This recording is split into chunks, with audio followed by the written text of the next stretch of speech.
Une écriture sainte a été envoyée à l'humanité il y a 14 siècles. Le Saint-Coran. Depuis le jour de sa révélation jusqu'au jour du jugement, il restera le seul et dernier guide pour l'humanité. Il y a d'innombrables preuves indiquant que le Coran est la parole de Dieu. Dans le premier film, nous avons étudié les preuves qui sont des miracles scientifiques du Coran. Dans ce film, nous allons continuer à examiner ces miracles scientifiques qui prouvent que le Coran est la révélation de Dieu. Nous allons voir qu'un grand nombre de faits scientifiques que nous n'avons été capables d'établir qu'en utilisant la technologie moderne, depuis les couches de la Terre jusqu'à la dérive des continents, et depuis le sexe d'un bébé aux particules subatomiques, ont été révélés dans notre livre saint il y a 14 siècles.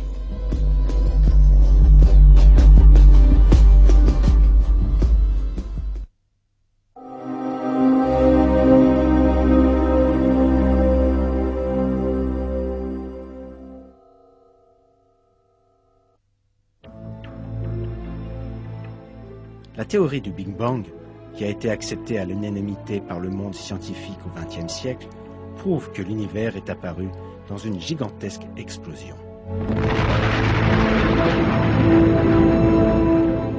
Un verset du Coran a révélé ce fait, il y a 1400 ans.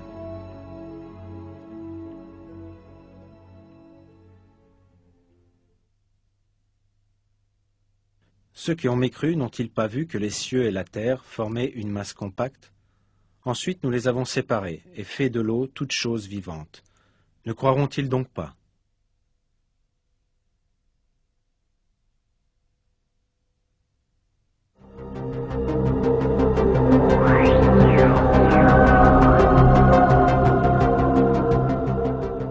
Le mot ratq, qui est traduit par former une masse compacte, signifie en arabe mélanger, fusionner dans le langage courant.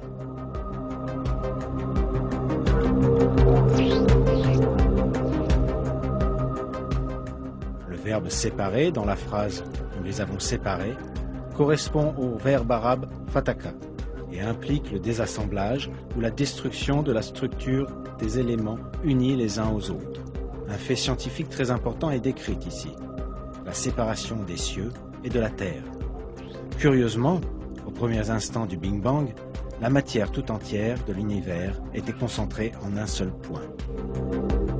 Les cieux et la terre, qui n'étaient pas encore créés, se trouvaient dans cet unique point. Puis ce point explosa violemment, en forçant la matière à se désunir, tout comme cela est décrit dans le verset.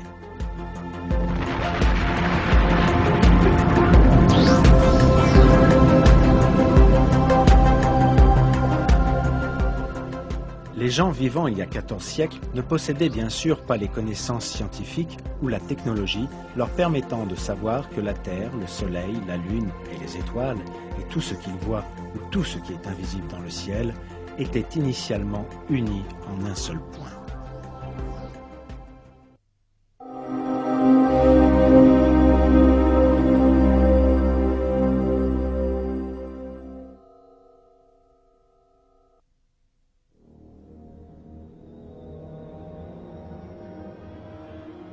Dans le Coran, Dieu attire notre attention à un attribut très important du ciel.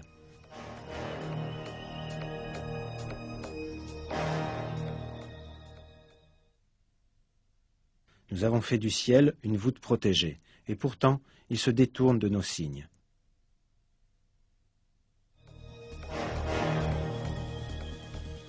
La nature protectrice du ciel, révélée dans le Coran, n'a été découverte qu'à notre époque. L'atmosphère entourant la Terre nous protège de dangers mortels. En détruisant de nombreux météores, gros et petits, lorsqu'ils s'approchent de la Terre, elle les empêche de tomber sur Terre et de blesser les êtres vivants.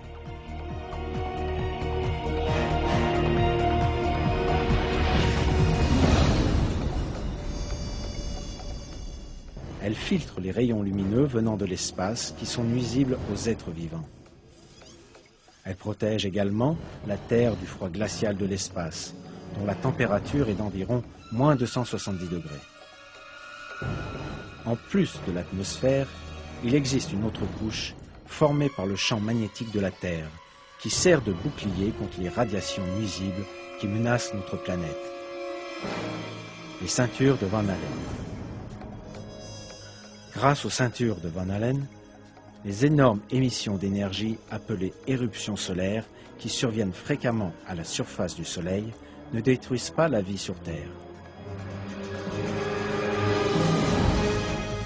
En bref, un système parfait est à l'œuvre bien au-dessus de la Terre.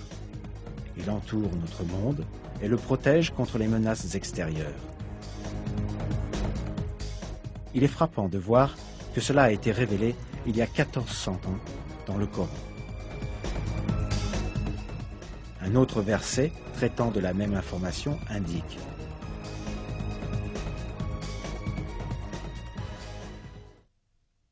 c'est lui qui vous a fait la terre pour lit et le ciel pour toit.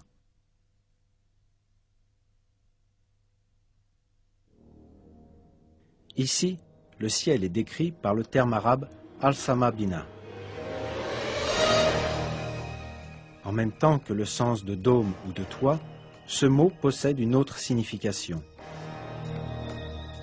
Il décrit aussi un type d'abri ressemblant à une tente utilisée par les bédouins arabes. En décrivant le ciel comme une structure en forme de tente, le Coran souligne que c'est une forme de protection contre les éléments extérieurs.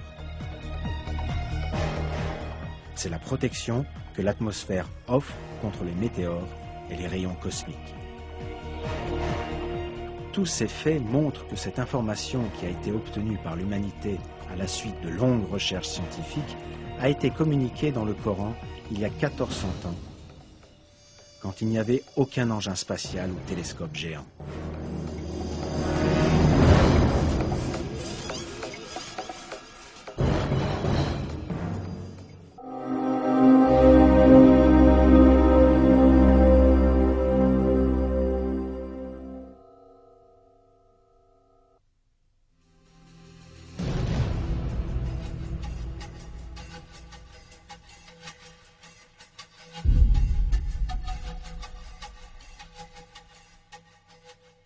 La Terre est composée de 7 couches. La première couche est l'hydrosphère, qui englobe toutes les eaux de la surface terrestre. La seconde couche, la lithosphère, est une strate dure formant la couche supérieure de la Terre. Son épaisseur moyenne est de 80 km. Elle est plus froide et dure que les autres strates et forme ainsi l'enveloppe de la Terre. La troisième couche est l'asténosphère. Elle est composée de substances chaudes, semi-solides et fondues. Les quatrième et cinquième couches, respectivement le manteau supérieur et le manteau inférieur, forment une région à haute température épaisse d'environ 2900 km, composée de roches semi-solides. Le noyau de la Terre se compose de 2 parties. L'une est le noyau externe liquide, épais de 2200 km. L'autre est le noyau interne solide, épais de 1250 km. Les 6e et 7e couches. Le fait que la Terre se compose de telles strates n'est connu que suite à de longues recherches utilisant la technologie